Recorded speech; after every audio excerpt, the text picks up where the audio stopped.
Hi, students. How are you doing? Welcome to Sim. Hope you are great. Saying that we are on the verge of authoritarian takeover is like, I don't know, but it's already authoritarian takeover. It's not on the verge. It's already happening.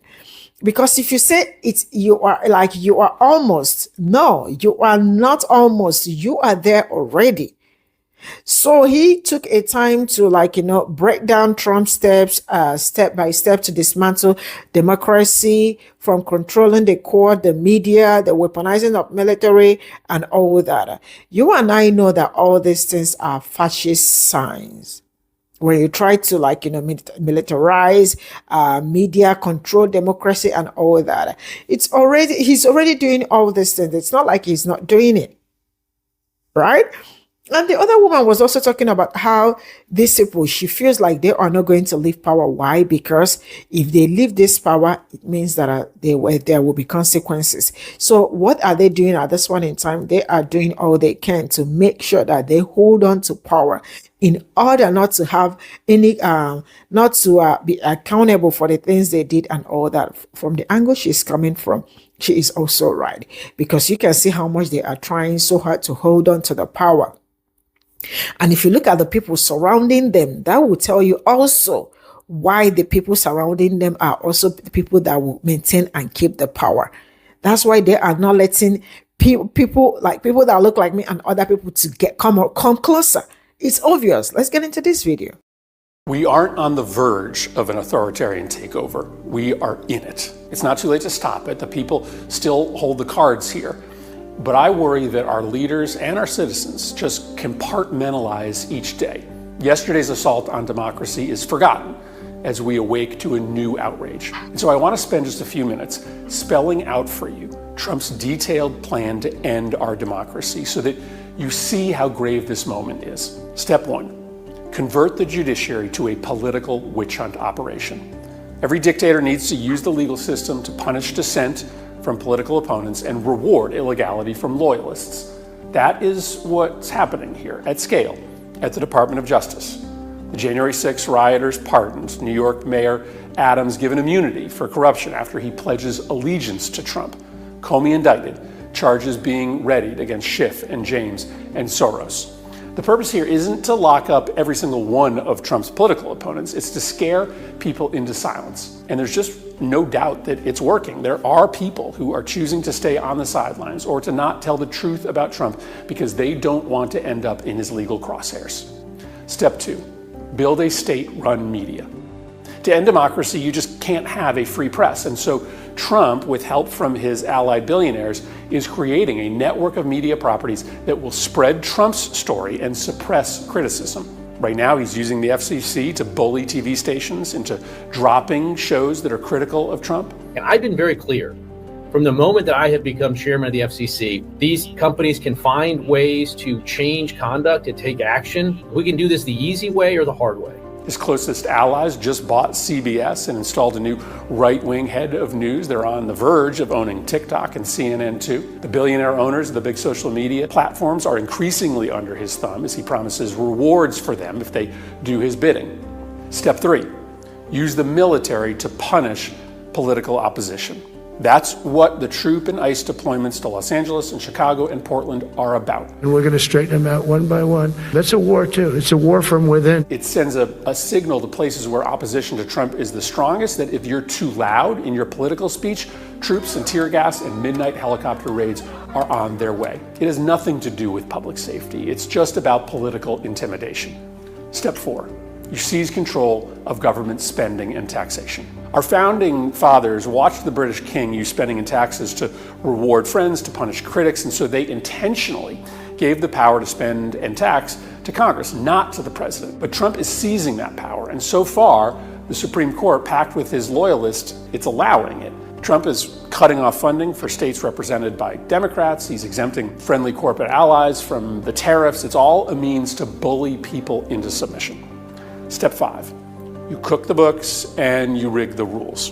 Destroying truth is really essential to totalitarianism. So that's why Trump is banning reporters he doesn't like from the White House. Nobody has the right to go into the Oval Office and ask the President of the United States questions. We reserve the right to decide who gets to go into the Oval Office. That's why he's telling journalists that they can't report on military operations unless they're given explicit permission. That's why he fired the head of labor statistics for telling the truth about the bad economy and installing a loyalist there instead who's just going to issue fake numbers. When the truth dies and the regime rigs all the information, it's really hard for a democracy to survive. And if you can't win elections under the current rules, you just create new rules. That's what Trump is doing. That's why he's changing congressional district lines as we speak, so that even if the majority of people oppose him and his party, his allies still win elections. You can't see the indictment of Comey or the cancellation of Kimmel or the troops in Chicago as different events. They are all part of the same story,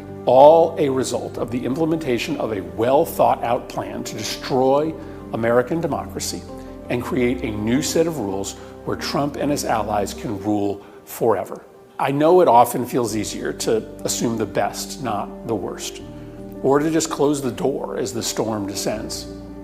But think about how we will feel if this 250-year experiment disappears on our watch and we didn't do all that we could simply because we didn't want to face the hard reality.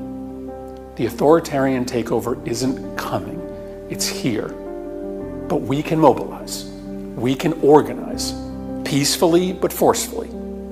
It's not too late. It's not too late. So look, a lot of things are changing, everyone. A lot of things are changing. So Senator Chris Murphy, I believe, has the right stance on this, has the right take on this. He knows just how dangerous this is. And so here he is explaining to all of us, okay, grab your tea, grab your coffee, have a seat, and just listen. Roll it, Andy.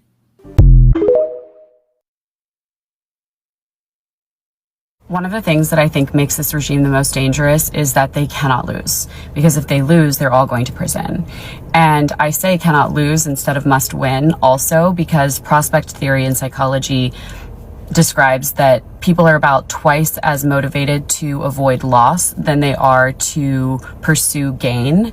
And so while I think at first they were just trying to win and create this fucked up Project 2025 Christian nationalist nightmare ass place, now I think as more and more people defect from MAGA and from their cause, and more people that have been supporters start to be like, what the fuck is going on? And even more and more Republicans in Congress start to kind of see the light, if you will, I think they're going to panic increasingly. And panicked animals, panicked humans do crazy shit. It's like a cornered animal will lash the fuck out. That thing is not going to strategize. It's going to attack. Like desperation flips our wiring and we will gamble anything to avoid loss. That's like kind of the root message of prospect theory. But then there's also all of these other psychological phenomena that also describe how what I think is to come is possibly far scarier than what we've experienced so far. And that is because amygdala hijacks. So like when we're feeling desperate or afraid, the amygdala kind of overrides the prefrontal cortex. And the prefrontal cortex is where we process like long-term consequences and strategies and kind of make plans instead of just act. And the amygdala hijacking our brain basically makes it so that we just act. This is like obviously associated with fight or flight, and fight or flight also creates this us versus them thing that already was there, obviously, but us versus them is something that our brain kind of does. It like simplifies everything down. Like when the prefrontal cortex is not really the piece of our brain that's in charge, then any extra information that is like maybe not necessary is kind of falls by the wayside, and it becomes like, if I have to win, I have to escape, I have to not lose this thing, then like who's on my side and who is not, and who is going to help me and who is not. And so it exacerbates the us versus them narrative. Also cognitive dissonance theory, like when like I think so many of us are looking at so many people that have been in support of this fucking shitstorm nightmare hellhole, and we're like, how do you not see this being horrifying? And I think a lot of it is cognitive dissonance theory, which explains that when we act in a way that does not align with our stated beliefs, our brain tells a different story so that we don't feel like we're acting out of alignment with our beliefs. So if we say, I'm not a racist, and then we act in a way that demonstrates like that we are acting from a place of being a racist, then our brain will justify it by saying, well, there were extenuating circumstances. Or our brain will literally sometimes fully be like, okay, well, maybe in some cases, like I am a racist. That's like a very simplified version, but it will change our actual beliefs in order, because once your actions are done, your actions are done. The only thing that is changeable anymore is your beliefs. So in order to make it not seem like we're acting out of alignment, our brain will literally just tell a whole different fucking story and change our beliefs. So I think a lot of people that have acted in a bad fucking way, who maybe weren't terrible people to begin with, but then were willing to act that way, so maybe they fucking were. But I think now they're doubling down. Like cognitive dissonance theory leads to people doubling down in order to avoid the feeling of dissonance. Like once you've gone too far, your brain starts to rewrite your perceptions and your beliefs and honestly reality in some ways in order to make it all feel copacetic, to make it feel like you were right, like how you acted was right. And then the last piece I want to talk about in this video is social identity theory, which talks about how like group panic amplifies collective irrationality. Like group panic will make the entire group think irrational thoughts. It like obscures reality. And we see this already with like the culty nature of MAGA. Like fear spreads faster than facts. Fear is a contagious emotion, and fear, as we've talked about already, fear makes people act from a place of panic, no rationality, no concern for long-term consequences. And so while I think that we have already seen them do some crazy shit, I think that what's to come is possibly scarier. I do think though that there's a flip side to this coin that could be, this could lead them to really fuck up. Like this could lead them to do some shit that is so extreme that people are like, no. But we've also seen that they face no consequences even when they do fuck up, or even when a court rules against them, they don't change their behavior. Like, so I don't fucking know. I hope it goes that way. I don't have a whole lot of like faith that it will. But I do think that more and more people will start to see the light, and that will make them more and more panicked. But I also think that panic could lead to some really scary shit. Today I posted a video talking about how I think one of the most dangerous things about the current regime is that they cannot lose, because if they do lose, they're all going to prison. And I described a bunch of psychological theories and phenomena that kind of support how people are supporting them and kind of support why it is that they're going to double down and do a bunch of scary, crazy shit, because the cornered animal effect is going to happen and they're going to panic the more people that start to see the light. And somebody commented something that made me think of something that is scary, but then somebody also commented something else, so stick with me. So somebody said they aren't afraid of going to prison because they aren't planning to leave. And that made me think like, yeah, the crazy fucking shit they're doing really tells us they're not planning to leave. And like, I know some people already believed that, but I know a lot of people were like, that's not true. Like, we're going to have an election. No. If they thought that they were going to leave, they would not be doing this crazy shit. And I mean, Trump said, if you vote for me this time, you'll never have to vote again. Elon said, if we don't win, we're going to prison. And then they were just focused on winning. But now they've done so much damage and they've done so much illegal shit that they cannot lose. And I explained that humans are twice as motivated to avoid loss than they are to pursue gain. So like, they were motivated to win, but now they're extremely fucking motivated not to lose. And they will do desperate, increasingly scary shit in order to avoid losing, because what that will mean. But I do think they're afraid. Like this person said, they're not afraid of going to prison because they're not going to leave. I think that that's their hope, but I do think they're afraid. And I think that one big sign of that is the fact that Curtis Yarvin, the father of the Dark Enlightenment movement, who is homies with Peter Thiel and JD Vance, and he's fucking crazy. That's a whole separate video, but he published an article in the last couple of weeks on Substack where he said pretty much, maybe it's time for me to evacuate the states because I see the writing on the wall. They've overplayed their hand and this isn't going to be pretty. And I hope he's fucking right. Like, I hope he's fucking right. But obviously it all remains to be seen. But then I also saw another comment that gave me a lot of hope that said, it's funny how you are focused on the actions of a desperate regime and not the actions of a desperate electorate. And that is, I said, great point. Thank you for making it. Because really and truly, I think that the electorate is, we're clearly not desperate enough yet. I think individuals here and there are desperate. I think people are becoming increasingly desperate. I think as the economy starts to turn, which I think it fucking will, a lot of economists are predicting that.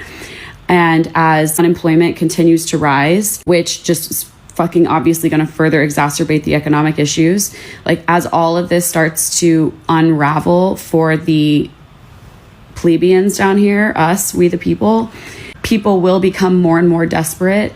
And as I explained in my video yesterday, like desperate humans resort to increasingly drastic measures. They lash out. And I said also in my video yesterday that there's a flip side to the coin that is like, I'm scared of what they're going to do next, of what the regime is going to do next, because they will gamble almost anything to avoid losing at this point.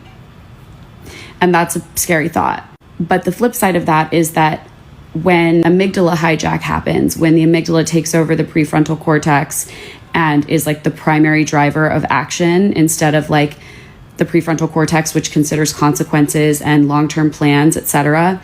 When we're in fight or flight, when we're fearful or when we're desperate, the amygdala takes over and we don't consider long-term consequences, etc.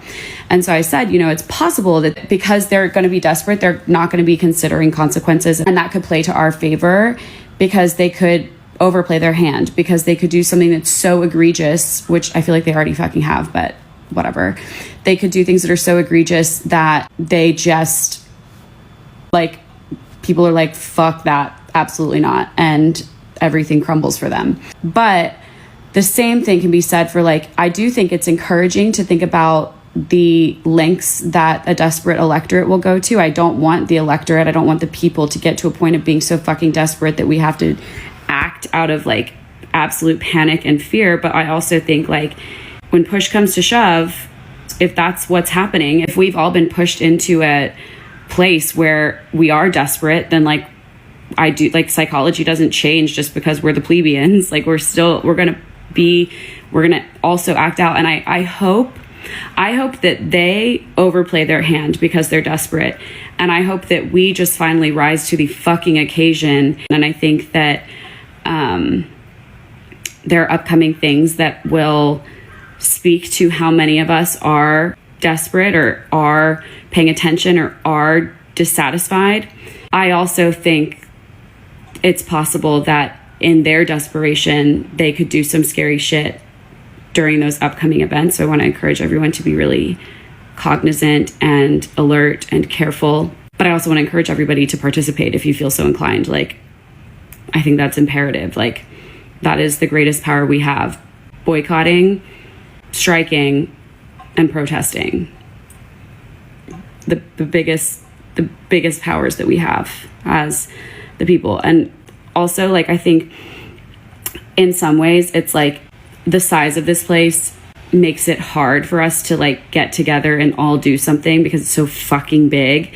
But then I also think that the size of this place bodes well for, there's a lot of people that are really unhappy and that are really clocking that what's going on is illegal as fuck. So anyway, I'm like I'm digressing at this point, but just thoughts and an expansion on my yesterday post based on some comments I got. Yesterday, I posted a video. This is all I got from this video. The truth is that you and I know how hard it is already, or how bad it is already. And like the lady said, they are actually scared of losing their power. Why? Because they don't know what is going to happen to them. So they are looking for every possible means, everything possible to make sure that they withhold that power. Some may end up being in prison or somewhere else if anything happens. You and I know how horrible this administration is. And for those that do not want to agree, do not want to accept that this administration is bad. Sometimes I look at people and all I can see is just nothing but evil people. Because see, even a baby can tell you that it is really hard, it is bad. It is not going great. Someone will be like, oh, this is what I voted for. If this is actually what, see, now let me tell you something. I am not going to tell you that, if people are staying in a country illegal or something, they shouldn't go and all that. All these things are supposed to be done legally in a way that it should be done, not snatching people off the road, right? Not seeing someone, when some people, they snatch them, they are legal and they stay in detention center and need medical attention and they will not get it.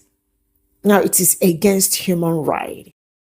It is against also humanity. So if you are saying all those things and you are saying this is what I voted for, you are not a good person. I don't care. And then the same you people that will tell me that, they should go. You are also the one that will come and tell me about Christianity. So what did the Christianity say about your neighbor?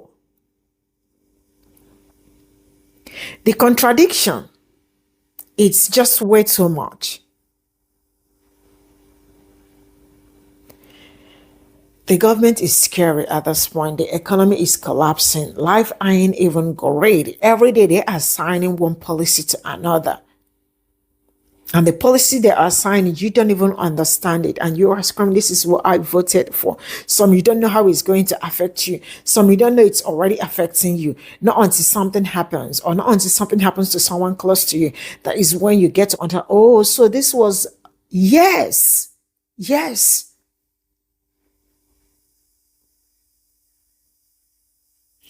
The administration is bad.